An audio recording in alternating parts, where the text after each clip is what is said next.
선하신 하나님의 은총과 사랑이 이 예배 오신 여러분과 함께 하시기를 축원드립니다. 한 주간 평안하셨습니까? 감사합니다. 주초에 저는 놀라운 경험을 했습니다. 뭐 대단한 건 아니고요. 생동하는 봄을 눈앞에서 만난 일입니다. 근처에 작은 강이 있는 곳을 이렇게 차를 운전해서 가던 중에 작은 길로 좁은 길로 들어섰어요. 막 우회전을 하고 가속을 쫙 하려고 하는데 앞쪽에 길에 뭔가 움직이는 게 보였습니다. 낙엽인가 했는데 그것이 펄쩍 뛰어오르는 겁니다. 저는 혹시나 해서 속도를 줄이고 살짝 피해서 지나쳤고 이렇게 지나치면서 옆거울을 통해서 이렇게 보니까요, 연속 동작으로 펄쩍 뛰어가는 겁니다. 뭘까요? 아니, 어떻게 하셨어요? 제법 큼직한 개구리였습니다. 저희 차가 개구리를 밟지 않아서 얼마나 다행이었는지 모릅니다. 마침 그날이 절기상 경칩이었습니다. 막 겨울잠에서 깨어난 개구리가 차도를 건너다가 다가오는 차에 놀라서 그냥 펄쩍펄쩍 뛰어가던 중이었죠. 어떤 개구리는요, 포장도로 위에서 움직이지 않고 가만히 엎드려 있는 거예요. 아마 차가운 땅 속에서 나와서 봄볕에 달궈진 그 바닥에 엎드려서 몸을 덮이는 것처럼 보였습니다. 순간이었지만 개구리가 뛰어오르는 그 모습이 저에게는 느린 동작으로 보였습니다. 저는 그 개구리의 발이 땅에서 떨어지는 순간을 운전하면서도 봤다는 거 아닙니까? 옆에 사이드 미러로 옆 거울로 탁 보는데도 펄쩍 뛸 때 그 다리가 바닥에서 떨어지는 거예요. 바닥을 차고 뛰어오르는 그 찰나의 순간이 얼마나 생동감 있고 힘차 보였는지 모릅니다. 그래서 운전하다가 저도 모르게 와 하는 탄성이 나왔습니다. 겨울잠에서 깨어난 개구리가 펄쩍 뛰어오르는 그 모습에서 봄은 봄이구나 이렇게 알게 되었습니다. 가까운 이 장평천에 가면은요, 새들이 많이 몰려와 있습니다. 아마 제가 부러운 분들 가운데 하나가 그 장평천가에 사시는 분들이 참 부러운데, 외가리도 보이고 오리떼도 있고 뭐 산비둘기도 있고 그 외에 이름을 모르는 새들도 많이 있고요. 또 어떨 때는 수달도 본 적이 있어요. 이 장평천이 수달이 사는 하천입니다. 가끔 자전거를 타고 가다가 새들이 푸드덕 떼고 날아가는 그 소리에 깜짝 놀라곤 합니다.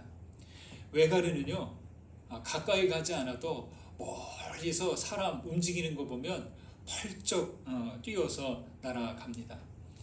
그 백색의 날개로 날아오르는데 그 외가리의 모습이 얼마나 우아하고 멋있는지 모릅니다. 오리들은 주로 무리지어서 있는데요, 자전거를 타고 가면 혹은 뛰어가면 신경도 쓰지 않아요. 그러다가 사진이라도 좀 찍을까 하고 자전거를 멈추고 다리를 땅에 탁 딛는 순간 그 여러 마리의 떼들이 갑자기 푸드덕 하고 동시에 날아오릅니다. 여러분, 저는 그렇게 새들이 날아오르는 모습에서 경이로움을 느낍니다. 목사님 너무 감상적이신 것 같아. 그렇게 생각하셔도 상관없습니다. 여러분, 살아있는 생명들이 생동하는 그 모습은 하나님께서도 기뻐하시는 일이기 때문이죠. 하나님께서는 창조하실 때 피조물들을 다 보시고 어떻게 말씀하셨어요? 보시기에 참 좋았더라 라고 말씀하셨습니다. 따라서 우리가 하나님이 지으신 이 만물과 피조물들이 약동하는 모습에 경탄하는 일, 그건 당연하죠. 여러분, 춥고 어두운 겨울이 지나고 생동하는 봄이 시작되었습니다. 살아있는 생명들이 봄 기운에 반응하여 깨어납니다. 이제 많은 꽃들도 차례로 피어나겠죠? 개구리가 봄 기운에 깨어난 것처럼 우리도 하나님이 보내시는 봄 기운에 깨어나야 할 것입니다. 예수 그리스도께서 우리에게 봄으로 다가오셨습니다. 우리 모두 믿음으로 발돋움하며 날아오르시는 그런 한 주간 되시기를 주님의 이름으로 축원드립니다. 우리 그리스도인들은요, 믿음으로 의롭다 하심을 받은 사람들이에요. 아멘. 의롭다 무슨 말이에요? 바르다, 떳떳하다 이런 뜻이죠. 스스로 바르지 못함을 느낄 때 어때요? 어딘가 좀 깨름직하죠. 어딘가 불편합니다. 견디지 못합니다. 바르고 당당하게 살고 싶은데 늘 그러지 못하죠. 사람들과의 관계에서는 그래도 나름 애를 쓰면서 잘못하는 일 없이 최대한 애쓰며 떳떳하다고 해도 하나님 앞에서는 왠지 모르게 고개를 들지 못할 때가 많습니다. 의롭다 하심을 받는 일은 하나님께 나아가기 위해서 반드시 거쳐야 하는 그런 과정입니다. 오늘 로마서 5장은 의롭다 하심을 받은 사람들의 삶에 대한 설명입니다. 1절과 2절을 보실까요? 읽습니다. 그러므로 우리가 믿음으로 의롭다 하심을 받았으니 우리 주 예수 그리스도로 말미암아 하나님과 화평을 누리자. 또한 그로 말미암아 우리가 믿음으로 서 있는 이 은혜에 들어감을 얻었으며 하나님의 영광을 바라고 즐거워하느니라. 법정 용어에 접근 금지 명령이라는 말이 있어요. 들어보셨나요? 폭력, 협박, 명예훼손, 여러 가지 그런 상황에서 자신을 보호하기 위해서 특정 상대가 내게 가까이 오지 못하도록 법원에 요청하는 제도예요. 예. 저는 죄와 불순종의 상태, 의롭다 하심을 받지 못한 상태는 하나님께 접근 금지의 상태와 같다고 생각이 됩니다. 예. 다가가려고 할 수가 없어요. 하나님께서 양팔을 벌리고 기다리고 계셔도 내가 의롭지 못한 상태에서 너무너무 죄송하고 부끄러워서 또 이렇게 심판당할까봐 다가설 수 없어요. 영적인 접근 금지의 상태죠. 우리는 믿음으로 의롭다 하심을 받았습니다. 이것을 칭의, justification이라고 합니다. 참 이게 뭐라고 얼마나 중요한 개념인지 모릅니다. 이 칭의는 행위로서 되지 않고 믿음으로서 되는 일입니다. 우리의 중심으로 그리스도를 신뢰함으로 구원과 영생으로 나아갑니다. 의롭다 하심을 받은 자들은 그 결과 하나님과 화해하고 평화의 관계가 됩니다. 마치 피고인이 무죄 선고를 받은 것처럼 칭의는 하나님께 가까이 다가설 수 있게 합니다. 그런데요, 칭의는 신앙의 목표가 아니라는 겁니다. 내가 떳떳하게 된 상태로 이제 내 믿음의 수준은 됐어, 이게 아니에요. 신앙의 목표는 뭐냐? 하나님과의 평화를 누리는 겁니다. 하나님과의 평화에 대해서는 잠시 후에 나누도록 하겠습니다. 세상은 불순종으로, 죄와 불순종으로 하나님과의 관계를 회복하지 못한 상태로 지냅니다. 그 이유는 욕망과 두려움으로 길을 잃고 죄의 길에 들어섰기 때문이죠. 우리는 하나님의 형상으로 지음받은 존재 아닙니까? 우리가 그래서 아무리 못났다고 해도 이 사실은 변하지 않아. 죽을 죄의 상태에 있다고 하더라도 하나님의 형상으로 지음받은 것은 변하지 않습니다. 그래서 우리 인생의 본래 자리, 우리의 정체성은 하나님이라는 겁니다. 하나님의 형상으로 지음받은 존재라는 겁니다. 어떤 상황에서도 어디서든 이 사실을 잊지 않아야 됩니다. 그래서 우리가 어떤 잘못을 한다 해도 하나님은 우리를 찾아오신다는 거예요. 예, 왜요? 우리를 본래의 자리로 다시 되돌리시기 위해서. 예수님께서 오셨잖아요. 왜 오셨어요? 본래의 자리로 되돌리려고. 잃은 양을 다시 찾아오신 것이 예수님께서 오신 이유죠. 2절에서 말합니다. 믿음으로 서 있는 이 은혜에 들어감을 얻었다라고요. 칭의의 첫 번째 단계는 믿음으로 서 있는 그 은혜에 접근하는 거예요. 접근해서 휙 지나치는 게 아니에요. 한번 그 자리에 보고 다시 뒤돌아서서 내 멋대로 가는 게 아니에요. 믿음으로 그 은혜의 자리에 다가서서 거기에 계속 머무는 거죠. 믿음이 아니면 은혜의 자리에 접근할 수 없습니다. 이 믿음은 여러분 동의가 아니라 신뢰입니다. 그냥 그래 맞아 하면서 고개 끄덕이는 정도의 수준이 아니라 믿음은 뭐냐? 신뢰입니다. 내 중심으로 맡기는 거죠. 신앙에 해당하는 라틴어에 크레도라고 합니다. 크레도 들어보셨는지 모르겠습니다. 근데 이 크레도 본래의 뜻이 뭐냐? 크레, 내 심장을 주어서 맡긴다는 거예요. 심장을 내어 맡긴다. 그럼 무슨 뜻이에요? 생명을 내어 맡기는 수준의 신뢰입니다. 여러분 우리의 믿음이 이 정도 되어야 한다는 것이죠. 주님을 무엇으로 우리는 신뢰하고 있습니까? 심장을 드리는 그 믿음이 은혜의 자리에 오래 머무는 거예요. 내 안위와 나의 이익과 나의 잠깐의 평안을 위해서 믿는 것, 환난과 시험이 있을 때 여지없이 밀립니다. 어떤 이들은 하나님께 나아가는 것을 마치 재판정에 나아가는 그런 마음으로 나아가곤 합니다. 경외감이 아니라 심판당할까 하는 두려움으로 나아가는 거죠. 하지만 그런 태도는 은혜를 입은 사람들의 올바른 자세가 아닙니다. 우리는 이미 죄사함으로 하나님과 화목하게 된 상태이기 때문이죠. 그래서 여러분 예배의 자리는 은혜의 자리예요. 내가 부족해도 잘못이 있어도 올 수 있어야 됩니다. 하나님께 엎드리고자 나온 이 사람들에게 주님은 아이고 당신은 수준이 이거밖에 안 되니까 이 정도로 끝내. 어딜 그 모습으로 여기로 와. 이렇게 하지 않으신다는 거예요. 네. 우리는 엎어지고 잘못하고 끼어져도 그래도 주님 앞에 나오는 것이죠.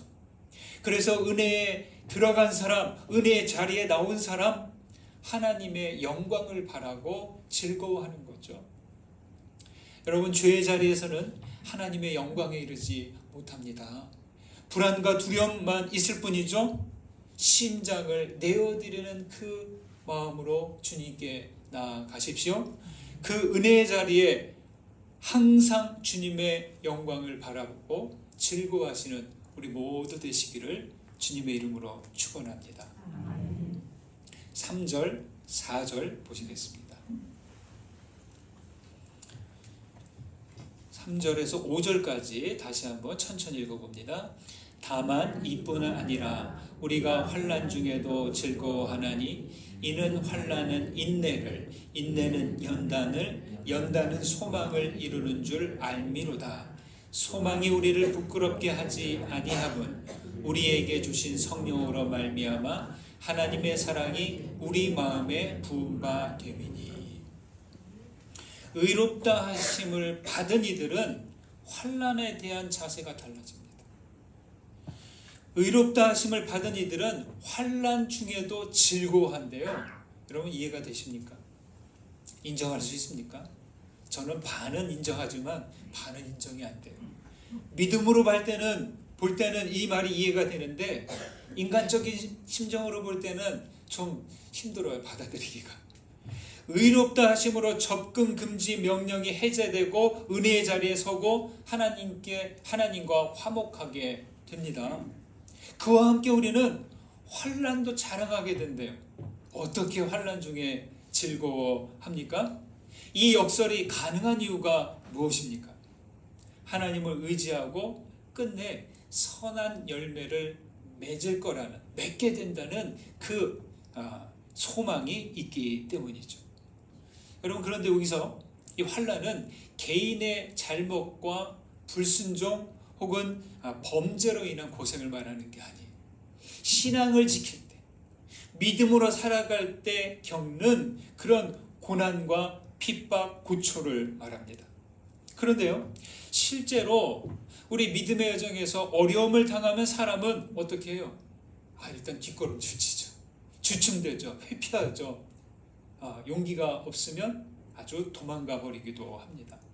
그렇지만 담대하게 직면하고 은근과 끈기로 인내하고 연단받고 성숙해져 갈 수 있어야 하는 것이죠.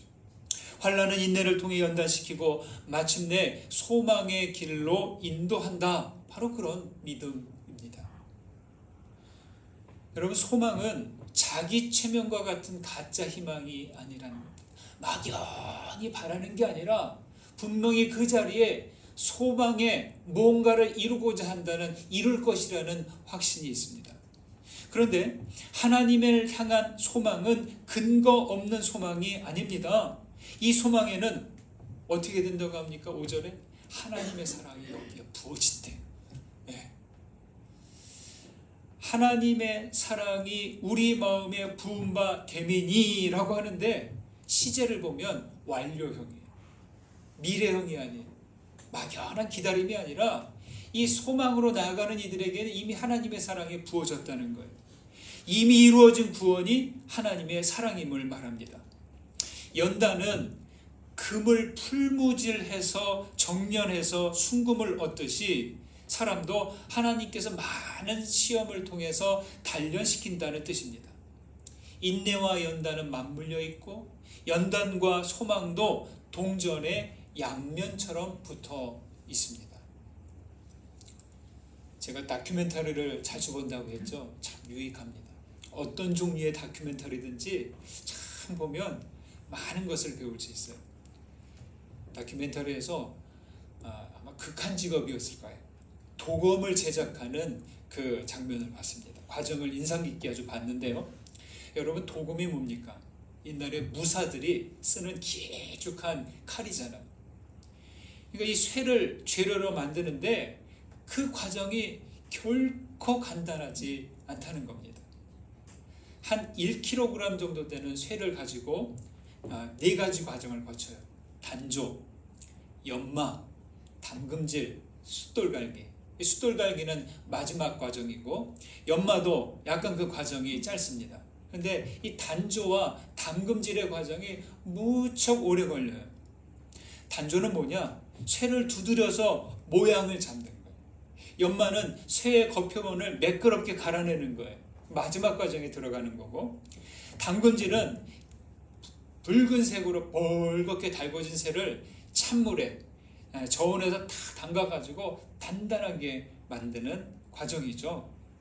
여기서 가장 고도의 기술력을 요하는 과정이 단조 과정입니다.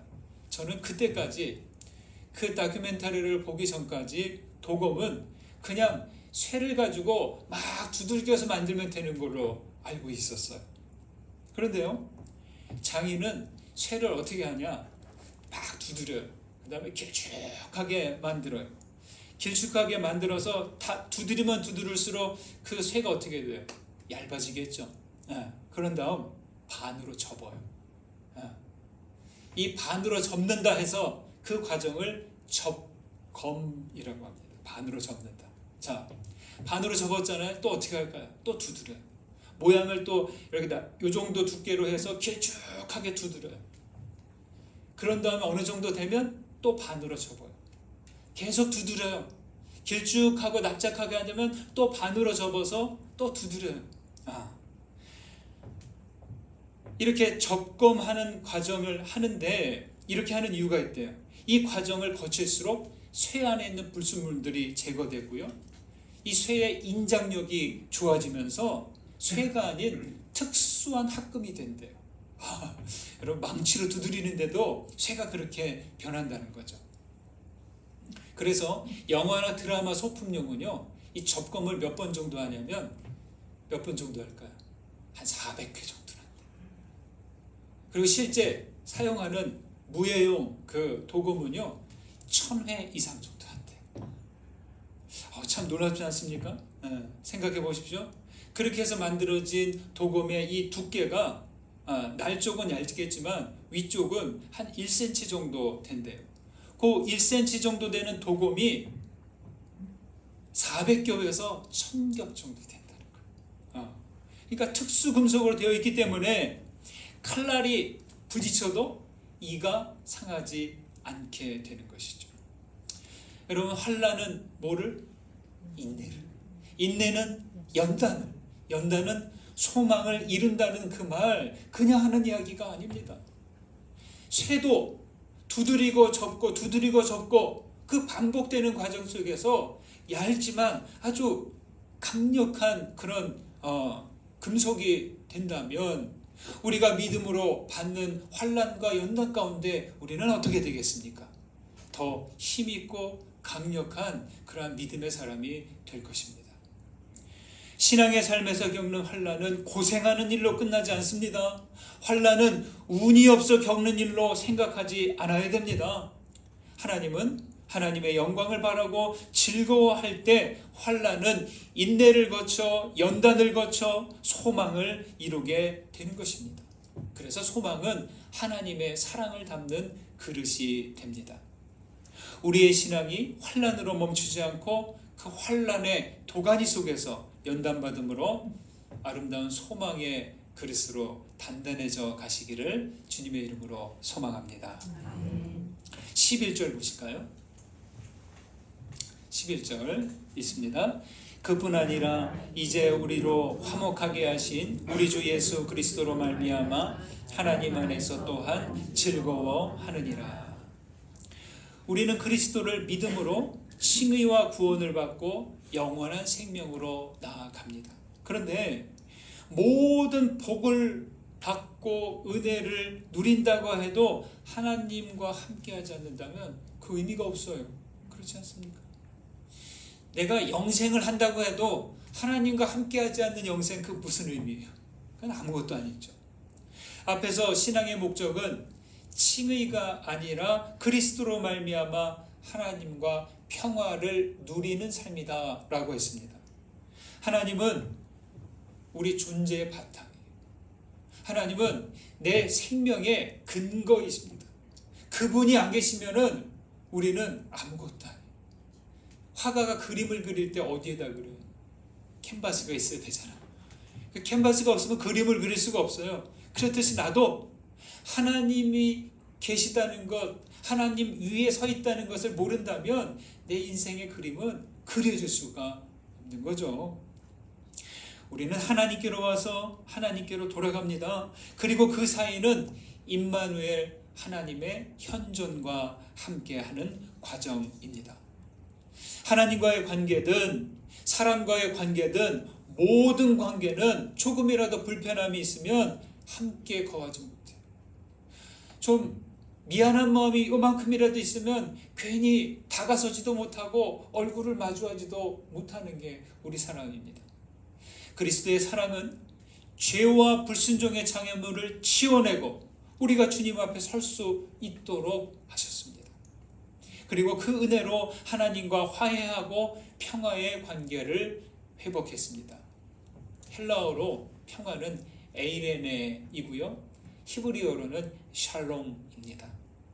조금 비슷하지만 조금 이제 내용이 다른데 바울이 여기서 이야기하는 평화는 샬롬에 더 가깝습니다. 이 샬롬이 뭐냐? 죄의 장벽이 없는 화목한 상태. 서로 미안함과 그런 부끄러움이 없는 편안한 상태가 샬롬입니다. 그런데요, 우리 히브리 성서에서, 구약 성서에서 평화와 평강은 의와 가깝습니다. 그래서 이사야서 32장은 이렇게 말해요. 공의의 열매는 화평이요 공의의 결과는 영원한 평안과 안전이다 라고 말이죠. 따라서 하나님께 의롭다 하심을 받는 이들이 평화를 누리는 것은 당연하고요, 평화를 사는 사람들에게 의로움이 있는 이유도 당연합니다. 그런데요, 하나님과 화평을 누리는 것이 다가 아니에요. 평화는 혼자서 누리는 것이 아니라 이웃들과 함께하는 평화여야 합니다.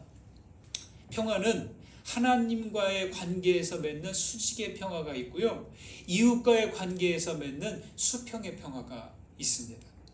모든 옷감들,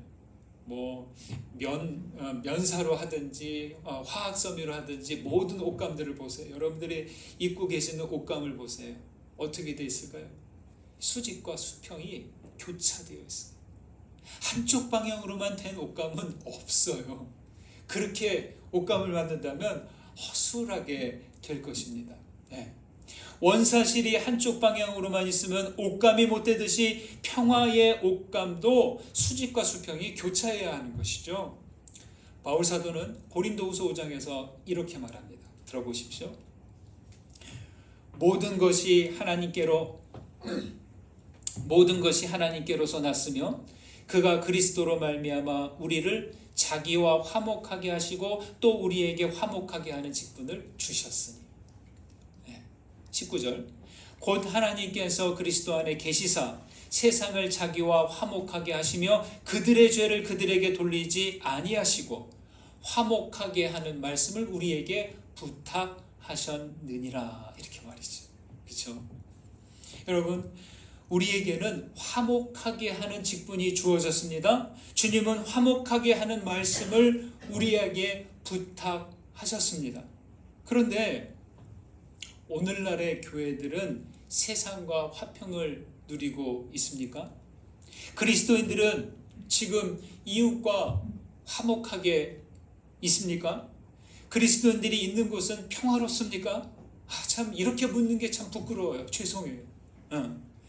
우리 모습은 평화를 가리키고 있는지, 사람들이 비그리스도인들이 우리를 대하면서 편안한 마음으로 다가오고 있는지 평안을 느끼는지 생각해 보면 저 자신도 자신이 없을 때가 있습니다. 그런데 그와 달리 오히려 그리스도인들과 교회들에게는 이상하게 혐오와 증오의 악취가 진하게 묻어나는 것을 종종 보게 됩니다. 어떤 사람들은 노골적인 배제와 혐오를 드러냅니다. 사람을 가르고 나누는 일을 멈춰야 합니다. 평화를 가르고 나누는 그 휘장들을 걷어내는 일부터 시작해야 됩니다. 예수님께서 십자가에서 운명하셨을 때 성전의 휘장이 위에서부터 아래로 찢어지지 않았습니까? 그리스도께서 거두신 그 분열과 분리의 장막을 지금의 교회들이 다시 가리는 것 같아서 늘 안타까운 마음입니다. 여러분, 사탄이 절대로 흉내낼 수 없는 마음이, 절대로 사탄이 흉내낼 수 없는 게 마음의 평화입니다. 사탄은 이 평화를 생각도 못하고 흉내도 못 낸다는 거예요. 가장 안전한 분별의 기준이 있어요. 어떤 일을 할 때 이것이 맞는가, 해야 되는가 아닌가, 분별의 기준, 바로 평화를 가져오는가 아니면 평화를 빼앗아가는가, 이것을 보시면 됩니다. 성령께서 우리에게 주신 분별지가 바로 이 평화에 있는 것이죠. 평화는 하나님 현존의 명확한 근거입니다. 예배 순서에 평화의 인사가 들어가 있잖아요. 그리고 우리가 늘 예배를 마칠 때 평화 인사를 나누겠습니다 하잖아요. 그냥 들어간 게 아니라는 거죠. 성찬 예배 때도 평화의 인사를 나눕니다. 그런데 우리가 자주 성찬 예배를 못 드려서 그런데 순서를 보면 평화 인사는 말씀과 성만찬 딱 중간에 있습니다. 말씀을 듣고 나서 빵과 포도주를 먹기 전에 나누는 이 평화의 인사, 매우 의미심장합니다. 왜냐? 이웃들과 더불어 화평을 누릴 때 평화의 왕이신 그리스도의 식탁에 나아갈 수 있기 때문입니다. 평화이신 주님과 마주하는 식탁에 앉았는데 나는 평화롭지 않아요. 그럼 주님께서 우리를 보실 때 어떻게 생각하실지 생각해 봅니다. 초대 그리스도인들은 그래서 예배 때마다 서로 껴안고 입을 맞추었대요. 이 볼을 비비면서 인사를 했다는 것이죠. 그들은 평화 인사 시간에 실제 화해의 시간을 가졌다고 합니다. 사랑하는 여러분, 우리는 하나님과 세상 사이에 있는 우리는 화목하게 하는 말씀과 직분을 받았습니다. 믿음으로 은혜 가운데 거하십시오. 환난에서 인내와 연단을 통해 소망의 그릇을 빚어 가십시오. 그리하여 하나님과 더불어 평화를 누리시기 바랍니다. 여러분이 머무는 곳마다, 가시는 곳마다 주님의 평화가 함께 하시기를 주님의 이름으로 간절히 축원합니다. 받은 은혜 생각하면서 거듭의 기도 드리시겠습니다. 말씀 가운데 울림이 된 것, 깨달아진 것 붙드시고 기도로 올려드리시기 바랍니다. 기도하시겠습니다.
우리에게 봄으로 오신 주님, 따사로운 은총의 빛을 비춰주셔서 우리가 깨어 일어났습니다. 주님, 우리를 믿음으로 서게 하시고 은혜 안에 들어오게 하신 것 감사합니다. 주님께서는 생명을 다해 우리를 구원하셨으니 우리도 생명을 드리는 그 믿음으로 나아가게 하옵소서. 환난 앞에 낙심하지 않겠습니다. 인내하며 연단을 통해 소망의 단단한 그릇이 되겠습니다. 주님, 우리를 믿음 좋은 사람으로 머물지 않고 더불어 평화를 누리며 화목하게 하는 직분을 감당하게 하옵소서. 예수 그리스도의 이름으로 기도드립니다. 아멘.